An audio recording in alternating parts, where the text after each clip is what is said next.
So this week, we're going into something different. And our last week, I pulled an audible, and we're doing a message called The Baton. And I think that this is a message that is going to be really beneficial for you guys going into the summer, and also those of you that are graduating or about to graduate or about to go into their next step in life. Or maybe you're moving, maybe you're going somewhere different. I want you guys to be prepared in what this looks like. And I'm going to explain on kind of what that topic actually means in a minute. But before we even get going, I want to set this up. And we're going to go back to summer of 2008. Was everybody in here born summer of 2008? I think it's pretty close to that. I was 13, so I was pretty old at that time. No big deal. Actually, I was only 12, but I was going to turn 13 later. But a couple big things happened in that Olympics. And some of you guys have either watched it or maybe you've heard about it. But I'm going to tell you two big ones right up front that you might know. The first one was this guy named Michael Phelps. Everybody know who Michael Phelps is? Pretty big deal in swimming. That year he won 8 gold medals, including one in the 4x200 relay where his teammate came up from behind and they won. And the other, one of the craziest finishes of all time was in the 100-meter butterfly when he finished and beat them by 0.01 seconds. Like, that's crazy. I remember seeing that and I was like, wow, he's a really fast swimmer. And that's basically all I could function in my brain because I was only 12.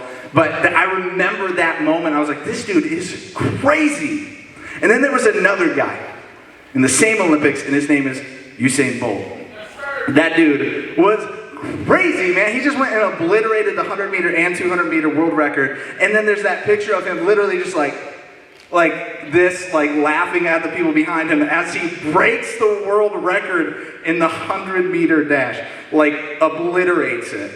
This dude was crazy. And I remember those moments like it was yesterday because I remember watching it and I was like, that's like a cheetah. That's a human cheetah. And then there's another pretty big thing that happened that year. The men's and women's 4x100 team for the United States was not even kind of, they were definitely the favorite to win gold that year. They were this powerhouse like never seen before. They were going to be the best that we've seen. But something happened that year that they didn't even make the finals and they couldn't even compete for the gold. They dropped the baton. They dropped the baton on the exchange in the preliminary rounds. These were the favorites to win. They were the best at what they do, and they couldn't even make it to a chance to win the gold because they dropped the baton. And you may be thinking, what does track and field have to do with church? Well, today I want to talk about what it looks like to have a good baton pass in our Christian faith, or a reception in our Christian walk, and what that means in our spiritual walk towards Christ. And as a youth pastor, this idea of these next steps in passing the baton, it gets me thinking about graduation. It gets me thinking about people coming into the next steps in their life. Because graduation is this big, momentous occasion. You're turning 18, you're graduating from high school, you're either going to college or you're getting a job. You're taking these big steps and becoming an adult. And our job, I'm just barely in front of you guys and the people before me, our jobs are to pass the baton to you and say, hey, it's your turn. Get it going. So we're passing that on to you guys, and this is a big momentous occasion. And in the months following graduation, you're going to be basically figuring out your entire life at the age of 18.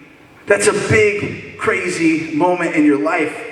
And we're going to talk about what that transition means. And we're going to actually look at a guy and another guy, that means two guys, in the books of 1st and 2nd Timothy. And if you know anything about 1st and 2nd Timothy, maybe you don't, let me tell you a little bit. There's this guy named Paul, pretty big deal in the New Testament. He had a follower. Paul was kind of the elder, and Timothy was kind of his apprentice.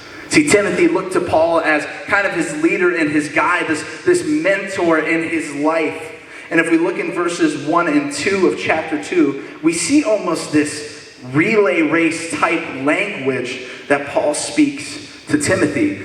Let's look at it. It says, Timothy, my dear son, be strong through the grace that God gives you in Christ Jesus. You have heard me teach things that have been confirmed by many reliable witnesses.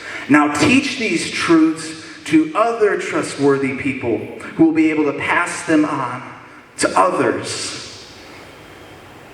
There's some pretty clear dialogue there that looks like what it looks like to keep passing the baton on. Let me break it down for you. And there's 4 legs in a race, and that's why it's called a 4 by 100, whatever it is. There's 4 legs in this race, and we see Paul basically saying, you have heard my teachings. Leg 1. Paul is running and begins passing the baton by teaching to leg 2, which is Timothy, who is now running.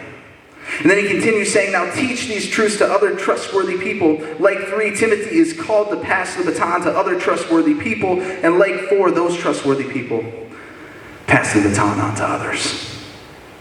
This is such awesome imagery of this continual passing of the faith onto others and continually passing this good news, the gospel, onto others. And this idea of not having people sit in this idea of a religion and whatever this thing might be, and actually approaching them and saying, hey, there's something good here. I want to show you it. Passing on what you know to those who don't. And we then want to see them carry that relationship beyond the walls of the church and share it with others. This isn't just to be done in here. And I don't know if y'all have ever seen a really high-level track event.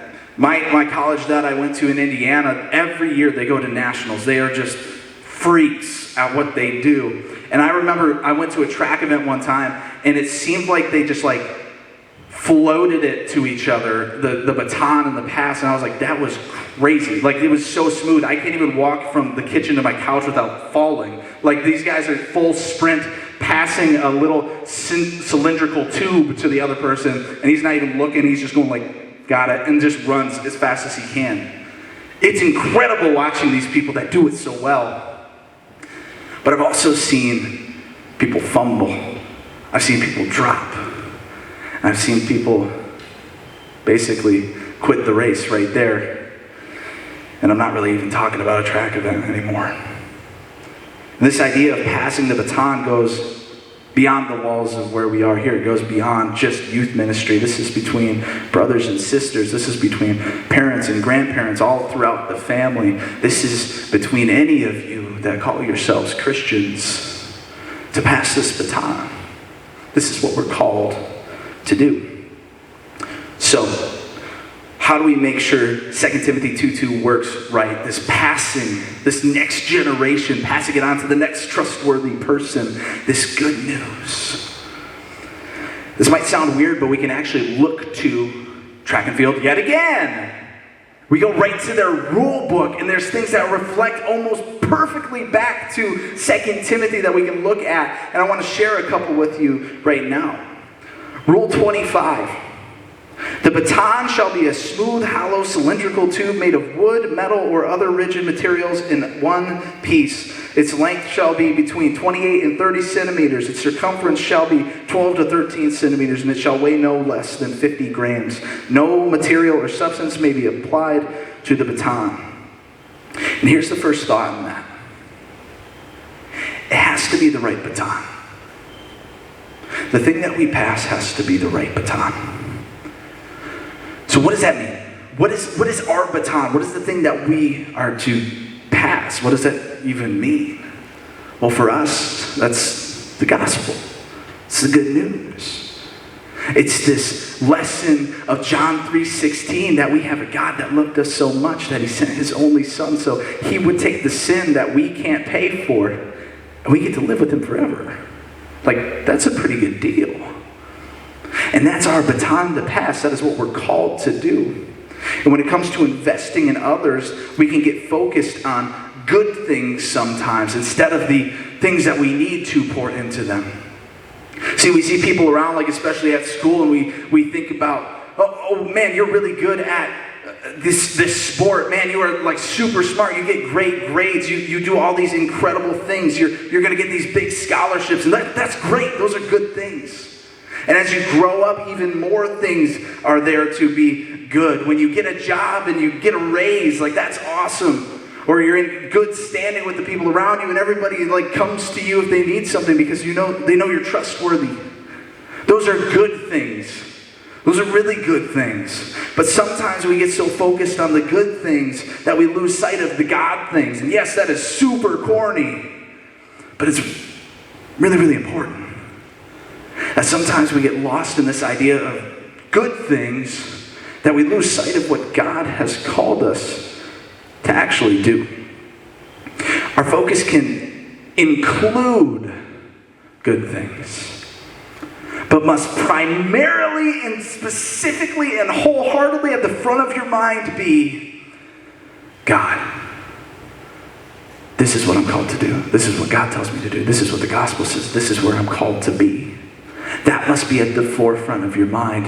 And these good things, it's cool, but it's not nearly the most important of the things.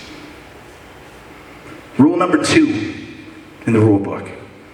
Each takeover zone shall be 20 meters long, of which the scratch line is the center. The zone shall start and finish at the edges of the zone lines nearest the start line in the running direction.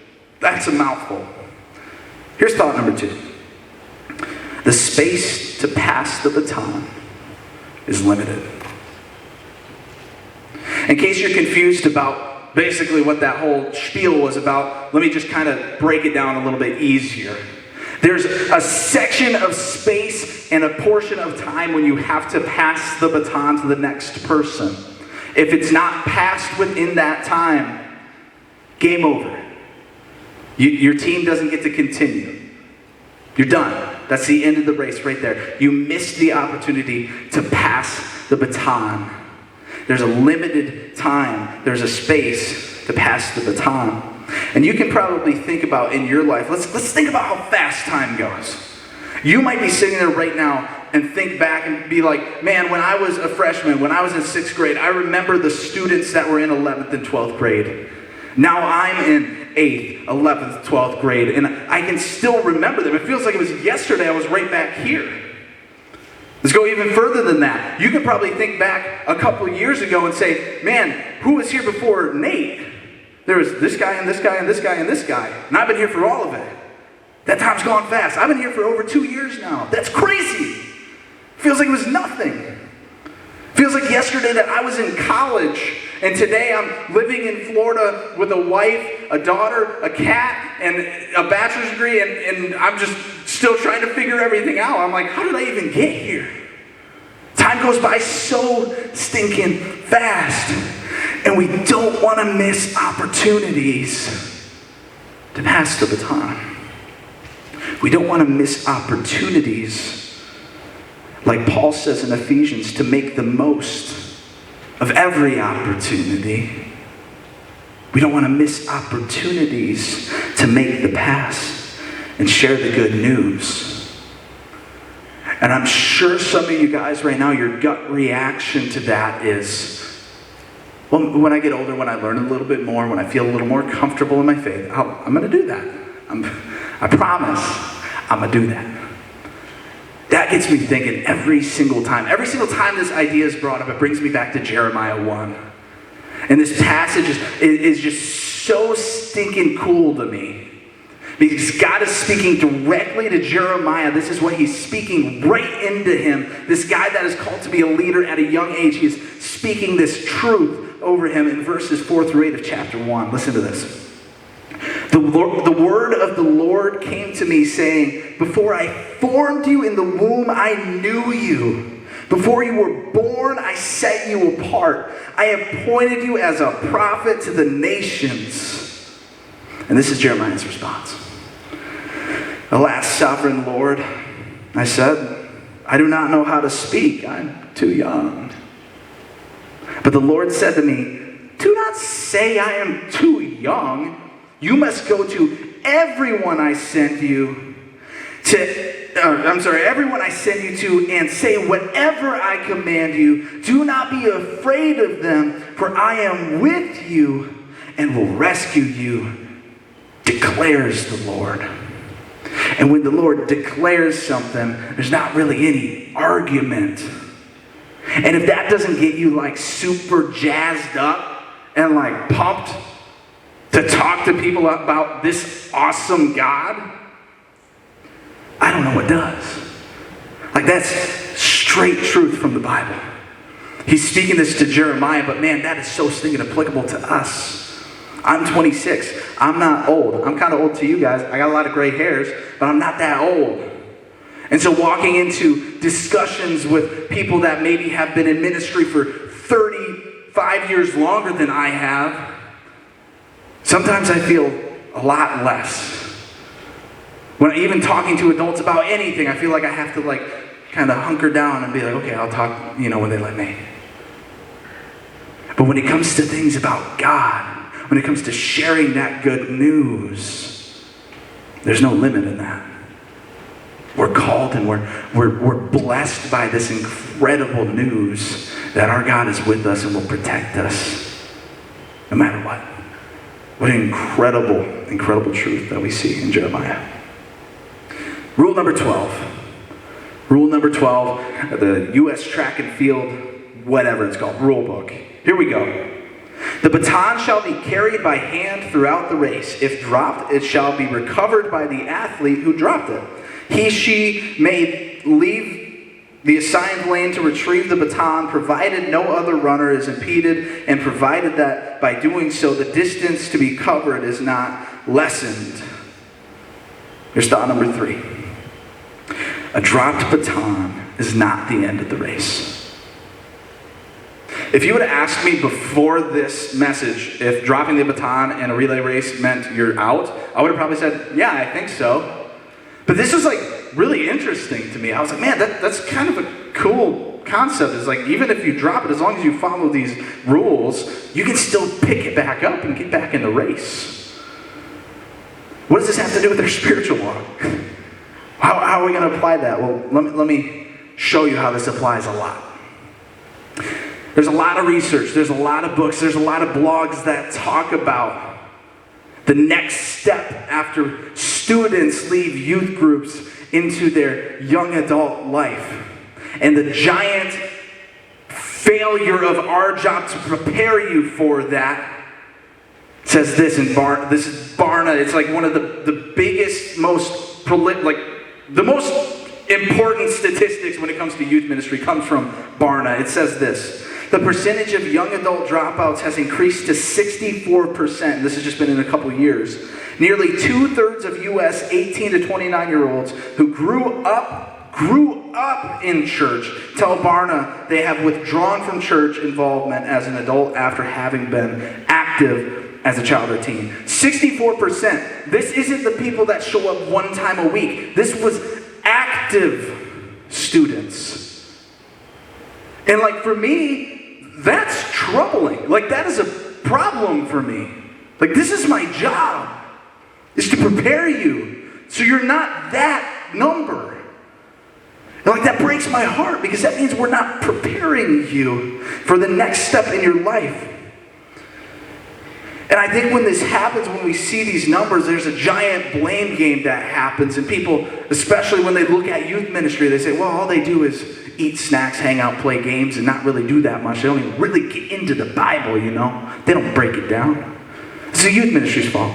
Well, it's the parents' fault. The parents aren't following up. They're not pouring into their kids. They're not spending that time at home, developing their faith and preparing them for the world. Well, actually, it's the old people's fault, because they're not making things relatable, so it's not something that the younger generation wants to come to church. They don't want to be a part of it because it's not relatable to them. And we get to this giant blame game, which basically leads to nothing. And in that, I get this kind of mental picture, and it looks like this. It's a bunch of people standing on a dropped baton. They're standing around it going, what happened? Who did it? Why did this happen? Was it you? Was it you? Why did this happen? Instead of looking at the dropped baton and saying, hey, we can keep going. Did you know that?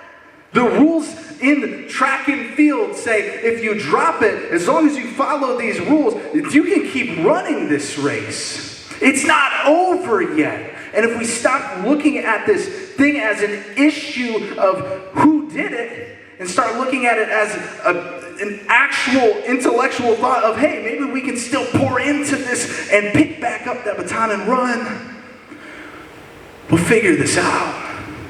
And we can look at that number and not be so freaked out because we know that we can still have an impact. And you might be thinking, well, he's only talking to ministry people. He's only talking to the leaders. No, I'm talking to you guys that are here right now. You have a part to play in this too. When your friend doesn't show up one week because they want to go do something else, and then that 1 week turns into 9, you have a part to play in that. Get after them. Not everybody's going to come back, but are you stepping in? Are you being the one to bring them back? Are you being the one to guide them back? Sometimes that's your opportunity to pass the baton. Parents have this same thing. They have to realize like there's a part that they play. And some of you, like me, like I didn't have a lot of spiritual pouring into directly from my parents at home. They brought me to church, but that was about it. Like I had to seek that out. I had to see what that looked like. And people stepped up and passed the baton. Like I needed that. We all have a part to play in this. And if you call yourself a Christian, if you walk this faith, you have a part to play in that. Maybe this is where you're at. Maybe you're here right now and you want to receive this baton and you feel like you're in that race and you reached back and you kind of biffed it. Maybe you missed. Maybe you feel like you're still a part of it, but you're kind of in that weird zone of I dropped this, should I pick it up and keep running, or do I just quit? Maybe you're not even understanding your role in the race. Maybe you don't have someone to pass the baton to at all yet, or maybe you don't have somebody in your life that you feel like is passing it to you. Maybe that's where you're at. Maybe you don't really even know what any of that means because there's a bunch of track and field references and I don't get it. Let me encourage you in this. It's never too late to pick up the baton. Whether you haven't received it yet, whether you biffed it and you dropped it, it's never too late to pick it back up. You can keep running. And you may be sick of all these track and field references, so I'm going to try to cut them back a little bit. I'm going to try to make it a little bit more clear. Because clearly I'm not a track runner, so I'm going to break it down for people like me. In Christianity, we are not running this race alone. Sorry, it went right back to a track reference. There will always be somebody before us that is passing the baton, and there's always going to be somebody after that you are passing the baton to. Again, track reference, sorry. Paul had his student. Paul was this pretty prolific, important dude in the Bible. And he knew it was really, really, really, really, really important that he didn't just cram everything in his brain. He knew it was important to go, hey, Timothy, I need to pass what I know to you because I'm not going to be here forever. I'm not going to be here for the remainder of time.